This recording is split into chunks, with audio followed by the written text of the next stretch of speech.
തൃശൂർ പുലിക്കളി സംഘങ്ങൾക്ക് കേന്ദ്ര സർക്കാർ പ്രഖ്യാപിച്ച ധനസഹായ തുക അനുവദിച്ച് ഉത്തരവിറക്കി.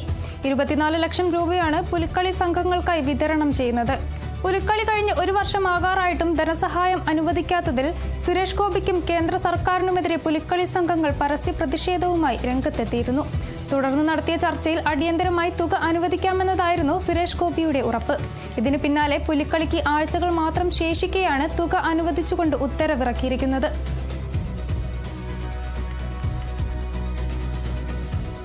ഇപ്പോൾ ഈ ഒരു ഉത്തരവ് ഇറങ്ങിയിട്ടുള്ളത് അത് പ്രകാരം നമുക്ക് മനസ്സിലാവുന്നത് എന്താ വെച്ചാൽ കഴിഞ്ഞ വർഷത്തെ വൺ ടൈം ഒരു പ്രാവശ്യം അതിലൊരു ചെറിയ റിലാക്സേഷൻ വരുത്തിക്കൊണ്ട് അതിൻ്റെ നോംസ് ആൻഡ് കണ്ടീഷനിൽ വരുത്തിക്കൊണ്ട് അടുത്ത വർഷം മുതൽ, അതായത് ഈ വരുന്ന വർഷം മുതൽ അതിൻ്റെ എല്ലാ നോംസും പാലിച്ചുകൊണ്ട് നമുക്ക് മുന്നോട്ട് പോകണം എന്നുള്ള ഒരു അടിസ്ഥാനത്തിലാണ് ഇപ്പോൾ തുക അനുവദിച്ചിട്ടുള്ളതെന്നാണ് നമുക്ക് മനസ്സിലാക്കാൻ സാധിച്ചത്.